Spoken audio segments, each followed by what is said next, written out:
नवी मुंबई आंतरराष्ट्रीय विमानतळाला लोकनेते दिबा पाटील साहेब यांचं नाव देण्याची याचिका उच्च न्यायालयाने फेटाळली आहे, अशी बातमी सर्वत्र प्रसारमाध्यमांमध्ये फिरत आहे, सोशल मीडियामध्ये फिरत आहे। याविषयी नक्की काय सांगता येईल? तुम्ही याविषयी माहिती घेतली आहे का? लोकनेते दिबा पाटील साहेबांचं नाव या नवी मुंबई आंतरराष्ट्रीय विमानतळाला दिलं जावं यासाठी प्रत्येक जण आसुसलेला आहे। या परिसरातला भूमिपुत्र प्रकल्पग्रस्त आसुसलेला आहे। प्रत्येकाची भावना आहे की कधी हा निर्णय होणार। माननीय मुख्यमंत्र्यांच्याकडे आम्ही ज्या वेळेला बैठक घेतली या संदर्भामध्ये, त्यावेळेला मुख्यमंत्र्यांनी सर्वांना आश्वस्त केलं की लोकनेते दिबा पाटील नवी मुंबई आंतरराष्ट्रीय विमानतळ असंच हे नामकरण होणार। आता सध्या परवानग्या घेताना नवी मुंबई आंतरराष्ट्रीय विमानतळ हे नाव घेतलेलं होतं।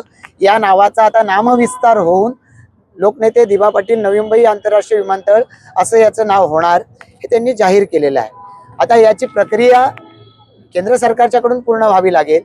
जसं या विमानतळाच्या बाबतीतला नामकरणाचा विषय प्रलंबित आहे, तसाच तो पुण्या इथला संत तुकाराम जगद्गुरू संत तुकाराम महाराज यांच्या नावानं ते विमानतळ व्हावं हाही प्रस्ताव प्रलंबित आहे।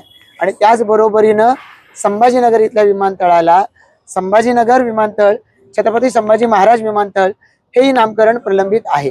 याच्या प्रक्रिया होत आहेत आणि ही विमानतळं सुरू आहेत।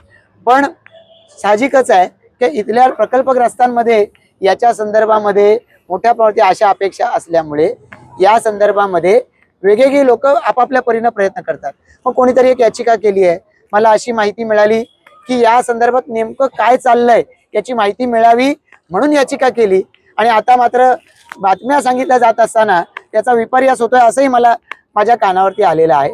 त्यामुळे या संदर्भामध्ये केंद्र सरकार निर्णय घेणार आहे। कोर्ट या संदर्भामध्ये कुठलं डायरेक्टिव्ह देऊ शकत नाही। त्यामुळे कोर्टानं काही फेटाळलं वगैरे नाही।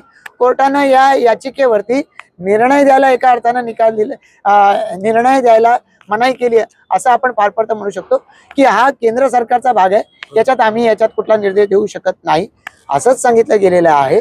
आणि प्रक्रियेप्रमाणे ते झालं पाहिजे।